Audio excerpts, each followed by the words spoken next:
Guys, welcome back to my channel. তো আজকের এই ভিডিওতে আমি এমন একটা ঘটনা শেয়ার করব তোমাদের সঙ্গে। আমি জানি না তোমরা কে বিশ্বাস করবে আর কে করবে না, কিন্তু এটা ঘটেছে আমার সঙ্গে। তো ব্যাপারটা হচ্ছে, তোমরা তো সকলেই জানো যে প্রতিবারই আমাদের নিজেদের পাড়ায় পুজো হয়। তো আমরা সেরমভাবেই 9:30 10টার সময় গেছিলাম ঠাকুরটা দেখতে। এবারে বসেছিলাম মণ্ডপে, কিছুক্ষণই বসেছিলাম মাত্র। তো আমি 20 মিনিট মতন বসে আমরা উঠে চলে আসছিলাম।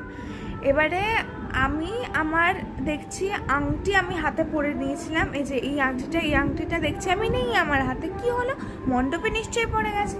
তো আমি আর আমার দিদি মিলে মণ্ডপে আবার গেছিলাম খুঁজতে। ততক্ষণে আমাদের সঙ্গে যারা যারা ছিল তারা বাড়ি চলে গেছে, আমি আর দিদি একা মণ্ডপে আছি। ঠিক আছে, আংটিটা পাওয়া হয়ে গেছে, আমাদের বাড়ি একদম সামনেই মণ্ডপে। তো এবারে আমরা আংটিটাকে নিয়ে হাতে ফাতে পরে সুন্দর করে সব কিছু দেখে নিয়ে বাড়ি ফিরছি।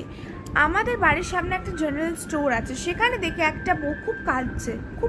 ঠিক আছে, এবারে আমার দিদি বললো দাঁড়া আমি একটু ওর কাছে যাই, আমি দেখে আসি। আমি ওকে বারণ করেছিলাম যে যাস না এখন খুব, আমি ওরকম কিছু ভাবি না। আমি ভেবেছি এখন খুব এত রাত্রিরে খুব স্ক্যাম ট্যাম হয়, তো খুব ফ্রড হয়, তো যাওয়ার দরকার নেই। কিন্তু আমার দিদি শুনলো না, গেল। ঠিক আছে, তো বউটা বললো যে বউটা নিজের বাচ্চাকে হারিয়ে ফেলেছে।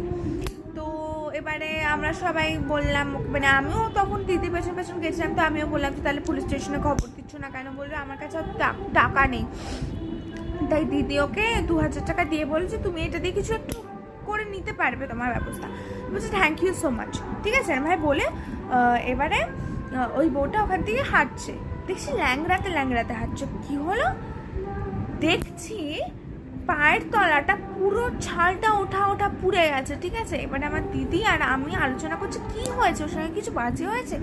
এবারে ওকে আমরা যেই ডাকতে গেছি, দেখছি ও নিমেষের মধ্যে ভ্যানিশ হয়ে গেল। ঠিক আছে, আচ্ছা বেশ হলো। আমরা এবারে আমাদের বাড়ি ঢুকছি, বাড়ির গেটটা খুলেছি, লোহার গেটটা খুলে ভেতরে ঢুকে গেছি। বাইরে থেকে দেখছি ওই বউটা আমাদেরকে আট চোখে এরমভাবে ঘোমটার আড়াল দিয়ে দেখছে, কিছু বিড়বিড় করে আছে।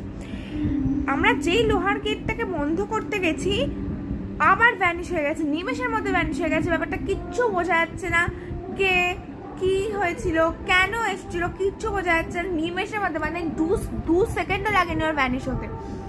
যাই হোক, তো গাইস আমার মনে হলো তোমাদের সঙ্গে এটা শেয়ার করাটা খুবই দরকার, তাই আমি করলাম। তোমাদের মধ্যে আমি জানি কেউ বিশ্বাস করবে, আবার কেউ করবে না, তবে যা হয়েছে সত্যি ঘটনা হয়েছে। জয় মা দুর্গা, ভালো করে পুজো কাটাবে তোমার সবাই।